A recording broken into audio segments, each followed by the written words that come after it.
आज private school में हम लोग बच्चे को पढ़ाते हैं और बुक का दाम दुगुना तिगुना असुला जाता है, हम लोग कैसे पढ़ा पाएंगे?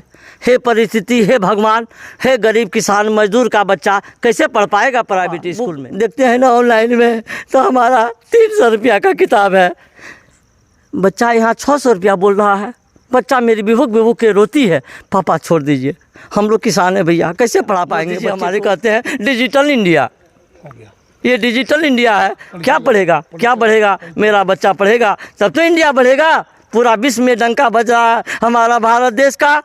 Digital India, digital India. किताब जो है किसी विशेष दुकान से लिया जाता है और वहीं से आप लें, और उनका ऑनलाइन के द्वारा जो है उसका रेट कम दिखाया जाता है, और जो है किताब दुकानदार के द्वारा उस किताब का रेट को दुगुना बताया जाता है। बहुत उदास हो गई कि 300 रुपया का किताब जो है पापा 850 रुपया में दे रहा ऑनलाइन। नमस्कार, आप देख रहे हैं न्यूज भारतवर्ष डिजिटल। मैं हूं आपके साथ शिखा। ये रुक करती आज की ताज़ा खबरों की।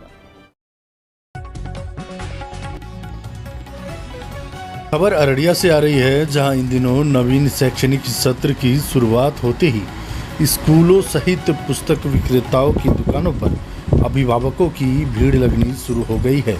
अधिकांश निजी स्कूलों में कक्षा 1 से 8वीं तक के बच्चों की किताबों में बड़ा बदलाव होने से अभिभावकों सहित छात्र छात्राओं के लिए एक बहुत बड़ा सिरदर्द बन चुका है। वहीं अभिभावकों की माने तो पिछले सत्र की अपेक्षा इस सत्र में निजी स्कूल संचालकों ने फीस में काफ़ी बढ़ोतरी कर दी है। कई अभिभावकों ने बताया कि इस सब चीज़ों का बदलाव का एकमात्र कारण निजी विद्यालयों का अपना स्वार्थ है। स्कूलों ने कमीशन के लालच में बच्चों का यूनिफॉर्म तक को भी इस बार बदल दिया है, जिसका सीधा का सीधा असर अभिभावकों की जेब पर पड़ रहा है।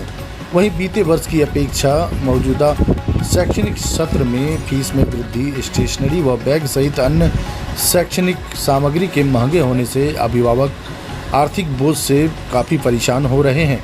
बताते चले कि प्राइवेट स्कूलों के द्वारा कई किताब दुकानों को चिन्हित कर लिया गया है, जिसके कारण अभिभावकों के पास चिन्हित दुकानों से ही किताब लेने के लिए लाचार होना पड़ रहा है। इसका सीधा फ़ायदा उठाकर बुक सेलर्स अभिभावकों को मनमानी कीमतों पर किताब खरीदने को मजबूर कर रहे हैं। देखिए क्या कहते हैं अभिभावक। हम लोग गांव किसान गरीब मजदूर का बच्चा है, गरीबी हम लोगों का जहन में है।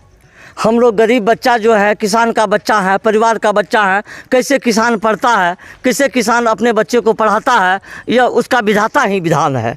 हे प्रभु, विधाता विधान, किसान का बच्चा कैसे पढ़ पाएगा, ये तो भगवान ही है। आज प्राइवेट स्कूल में हम लोग बच्चे को पढ़ाते हैं और बुक का दाम दुगुना तिगुना असुला जाता है, हम लोग कैसे पढ़ा पाएंगे? हे परिस्थिति, हे भगवान, हे गरीब किसान मजदूर का बच्चा कैसे पढ़ पाएगा प्राइवेट स्कूल में? आप ही बताए, ये सरकार ही बताए।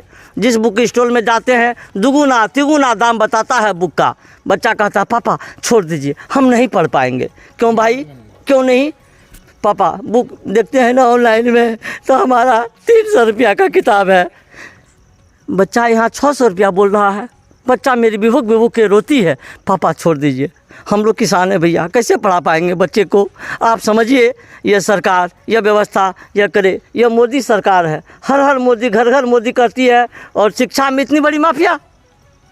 यह प्राइवेट बुक स्टॉल, बुक दुकान का जो भी है उसको देखा जाए, और मैं सरकार से निवेदन करता हूँ इस पर विशेष ध्यान दिया जाए और गरीब किसान का बच्चे का कल्याण किया जाए। मैं अभिभावक हूँ, मैं किसान होने के नाते, गरीब होने के नाते मैं सरकार से बर्खास्त करता हूँ कि मेरे बच्चे कैसे पढ़ेंगे प्राइवेट स्कूल में। इसको आप देखिए, ये बुक का दाम दुगुना तिगुना चौगुना है, इसका आप भरोसा कीजिए प्रभु।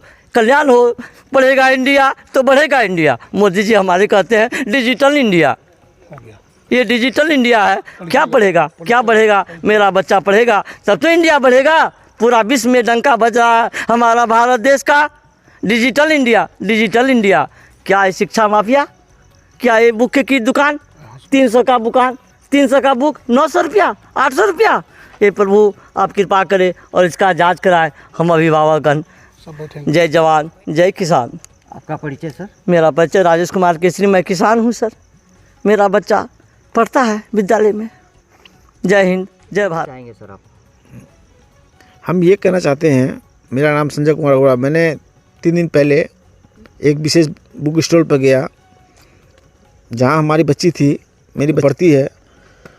मैं वहाँ गया तो वहाँ हमने कुछ किताबें खरीदी और मेरी बच्ची बहुत उदास हो गई कि 300 रुपया का किताब जो है पापा 850 रुपया में दे रहा ऑनलाइन। मगर हमने विशेष बुक स्टॉल पर ये कहा कि ठीक है, ये किताबें छोड़ दिया जाए और बैलेंस किताब दे दिया जाए। उन्होंने कहा कि नहीं, ये किताबें आप लेंगे तभी आपको ये किताबें मिलेगी, जिसका दाम 300 रुपया ऑनलाइन। मेरी बच्ची बोली कि पापा 300 रुपया है, उसका दाम हमसे 650-700 रुपया लिया गया। बुक स्टोर वाला ने कहा हमसे कि नहीं, ये किताब आपको नहीं मिलेगी जब तक आप जो ऑनलाइन दिखाई नहीं दे रही है वो भी किताब आपको साथ में लेना पड़ेगा। ये बात सुन के मैंने बहुत रिक्वेस्ट किया बुक स्टोर वाला को, मगर उन्होंने कहा नहीं, कोई उपाय नहीं है, आपको ये किताबें लेनी पड़ेगी। मैं स्कूल प्रिंसिपल से या स्कूल एमडी से कहना चाहूँगा कि ये क्या है आखिर, कि जो मैंने जो 200 किताब है, 300 किताब है, उसका 650 रुपया वसूला जा रहा है और विशेष बुक स्टॉल पर ही वो दुकान किताबें मिलेगी और कहीं नहीं मिलेगी। ये बात बहुत ही ख़राब है मेरे ख्याल से। ऐसा नहीं होना चाहिए और स्कूल को भी ये संज्ञान लेना चाहिए कि एक विशेष बुक स्टोर पर ही दुकान किताबें मिलेगी, बाकी कहीं नहीं मिलेगी। ये न्यायोचित बात नहीं है। बच्चे मेरे जब वहाँ गए, बच्चे ने कहा हमने कि पापा ये बुक स्टोर जो है, ये किताबें ऑनलाइन 300 में दिखाई दे रही है, ये 700 रुपया 650 रुपया वसूला जा रहा है, ये क्या है आखिर। इस पर अभिभावक से हम लोग बैठेंगे और विचार करेंगे। बस यही कहना चाहूँगा मैं। आपका परिचय? मेरा नाम संजय कुमार अरोड़ा। मेरी बच्ची जो है शिशु भारती में पढ़ती है, वो क्लास 9 में गई है अभी। परसों मैंने ये किताबें खरीदी कुछ, मगर विशेष बुक स्टॉल ने ये हमारी बातों को ध्यान नहीं दिया इस बात पर। बच्चों के जो शिक्षा के प्रति जो बच्चों का जो जागरूकता है, उसके मनोबल को तोड़ा जा रहा है और बच्चों के अभिभावकों को ये सूचित किया जा रहा है ये किताब जो है किसी विशेष दुकान से लिया जाता है और वहीं से आप लें, और उनका ऑनलाइन के द्वारा जो है उसका रेट कम दिखाया जाता है और जो है किताब दुकानदार के द्वारा उस किताब का रेट को दुगुना बताया जाता है, जो कि बच्चों को मनोबल को तोड़ा जाता है और अभिभावकों को परेशानी होती है इस बात से कि हर बार जो है नए साल में सिलेबस चेंज किया जाता है। ये कहीं न कहीं गार्जियन के ऊपर जो है इसका बोझ पड़ता है और सभी गार्जियन एक समान नहीं है जो वो शिक्षा के प्रति बच्चों को पढ़ा लिखा सके, और अभिभावकों को इस बात का बहुत खेद है। और इस तरह का जो शिक्षा में जो गिरावट आ रही है, इसका एक कारण ये भी है कि किताब का अनाप शनाप बिल लिया जाता है, चाहे वो कॉपी हो, चाहे वो सिविल को ड्रेस हो, जो भी हो। इससे जो है आम जनों में बहुत ही अशोभनीय अति है और अभिभावक इससे परेशान है। अभिभावकगण है वो हम लोगों को बताते हैं कि देखिए हमारे स्कूल के बच्चों के प्रति जो है हर बार किताब लिया जाता है और किताब में जो है अनाप शनाप बिल मांगा जाता है। जो बिल हम लोगों ने ऑनलाइन के द्वारा चेक किया है, वो बिल जो है उसका दुगुना बताया जाता है किताब दुकानदारों के द्वारा। और स्कूलों का कहना है कि ने एक ही दुकानदार से लीजिए या 2 दुकानदार है, 3 दुकानदार है, और मेरा जहाँ अथी है मैं डिपॉजिट है किताब का, वहीं से आप लीजिए किताब। तो वहाँ से किताब लेने का मतलब ये है कि वो उसका जो अनाप शनाप बिल लिया जाता है और उस बिल को, और जब ऑनलाइन के द्वारा हम लोग चेक करते हैं तो उसका बिल आधा दिखाया जाता है। बुलाया जा रहा है, अभिभावक इनसे परेशान है और अपने जो चाहे वो अनुमंडल पदाधिकारी हो, चाहे वो जिला पदाधिकारी हो, अपनी बात को सभी रखेंगे कि हमारे क्षेत्र में जो स्कूल हैं उस स्कूल का जो रवैया है उनको जो है प्रशासन के द्वारा चेक किया जाए। क्या जांच की मांग हम लोग करते हैं। आपका परिचय? मेरा नाम उमाशंकर यादव, बुलबुल यादव अभिभावक हैं और हम यहाँ के वार्ड पार्षद भी हैं और प्लस उप मुख्य पार्षद प्रतिनिधि भी हैं।